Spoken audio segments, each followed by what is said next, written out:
Advanced Financial Accounting PowerPoint presentation. In this presentation, we will discuss SEC structure and regulatory authority. Get ready to account with Advanced Financial Accounting. SEC structure and regulatory authority. Securities and Exchange Commission, the SEC, what is it? It's an independent federal agency. It was created in 1934. It's going to regulate, and it does regulate, the securities markets. The SEC helps maintain an effective marketplace for companies issuing securities and for investors seeking capital investments. Now we'll take a look at a brief history leading up to the creation of the SEC and a little bit about the SEC itself. So if we have an understanding of the history, then it gives us a little bit better of an understanding of why the SEC does what it does today and how it was created or came to be. So in 1792 was when the New York Stock Exchange was created to function as a clearinghouse for the securities trades between its investors. So now we have the New York Stock Exchange that will function as the clearinghouse. But then in 1911, states started to pass, quote, blue sky laws, end quote, to help regulate the offerings of securities by companies without a solid financial base. So in other words, they saw a need for regulation now that you have these securities that are on the New York Stock Exchange and can then be offered basically to the public, more people having access to purchasing them and putting capital into the market. Then there's a lack of transparency. The people that are putting money in may be doing it solely on speculation, and we don't have the information to really support the claims possibly that could be made by the stocks that are being traded. And therefore, you could have situations, and did have situations, where you had stocks that had no supporting value or very little supporting value to them that could be traded on, even with that lack of information. So you would think then the idea would be, well, if you're going to have stocks that you're going to be issuing, more on a public basis on an exchange, offering to a wider swath of the public, then you should have some responsibility to be more transparent about what it is you are offering.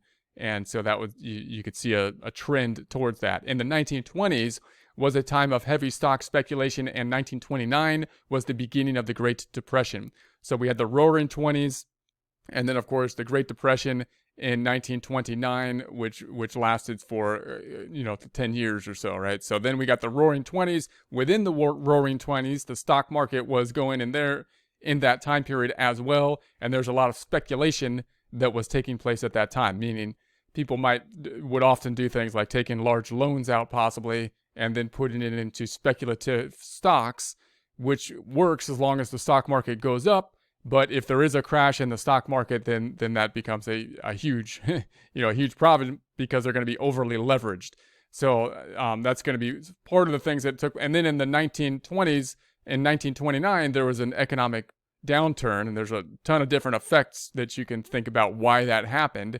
But obviously, the stock market went down with all that happening as well, and that drove a need for more, or maybe not a need as much as a gut reaction, a human reaction that means we have to do something, do something, right? And so that's going to lead to more looking for regulations that could possibly stop future occurrence of a similar factor. So as part of the President Franklin D. Roosevelt's New Deal, the Federal Securities Act of 1933 and 1934 were then passed. So the Securities Act of 1933 regulated the initial distribution of security, requiring companies to make full and fair disclosures of their financial affairs prior to their securities being offered to the public.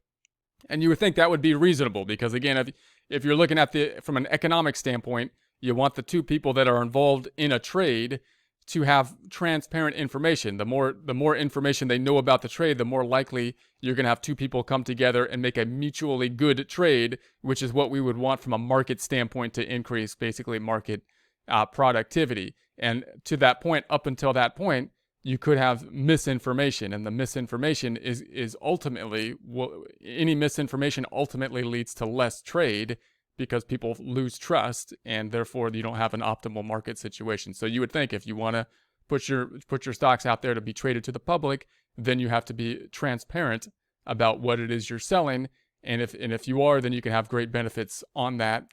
And that's one of that is a huge leading factor as to why one reason a lot of capital comes into the U.S. It's not just due to the fact that we have growth potential, because third world countries have more growth potential than us. They could rise higher given the fact that they're not being efficient with their resources possibly, but it's because they trust, the what they're putting their money into. They have faith, more faith than a lot of other places in the world, and that draws a lot of capital, even though the potential for huge gains might not be there as much as other areas. So that's a huge thing. And then the Securities Exchange Act of 1934 required companies whose stocks were traded on a stock exchange to update their financial information periodically, creating the Securities and Exchange Commission assigned it responsibility of administering both the 1933 and the 1934 acts. So there we got these acts coming into place. We got to see some regulation for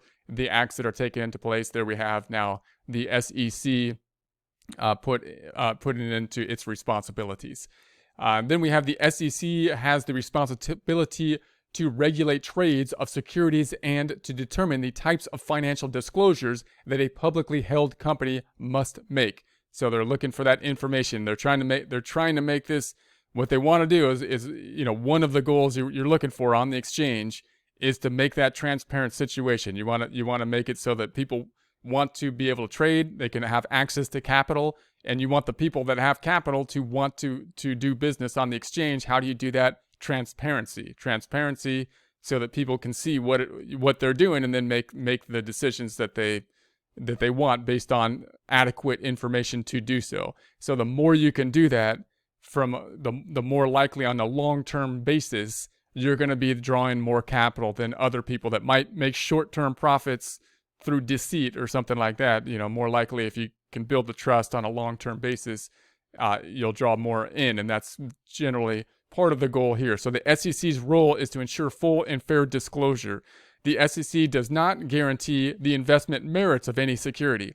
So notice what the SEC is not doing. They're not going in and saying, we're only going to allow securities that we think are passing this merit threat. We're going to say these are only going to earn you money if you put capital into them. That's not, the SEC is not trying to guarantee that you're not going to have a loss or anything like that if you put capital into the exchange. What they're trying to do is say, hey, look, if these people have to disclose what it is that they're putting out there for you to be investing in, and that disclosure should be well known. Both sides of a trade, then it's an A and B situation, A and B trade. SEC as the third party is simply looking, or the idea is that they're simply looking to make sure that all the trade is transparent. The information relevant to the trade is there for both parties, so both parties can go into a trade that's most beneficial for themselves.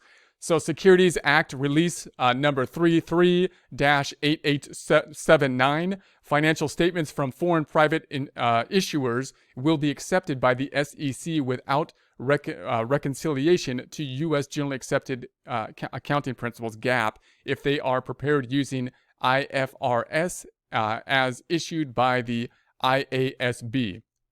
So this is going to this aim towards the fact that we could have different financial standards for the world and for U.S. in particular. We're trying to basically go towards having a same set of financial standards, so it's going to be easier for people to work, to put their information out there. If you have different sets of standards, then people have to learn different sets of standards. And if you're going to be a company that's working in different countries, then you could find yourself subject to making financial statements that are going to be in alignment with different sets of standards. So there's been moves then by the SEC to try to consolidate the standards or accept standards so that we can move towards a consolidation of world standards that are similar.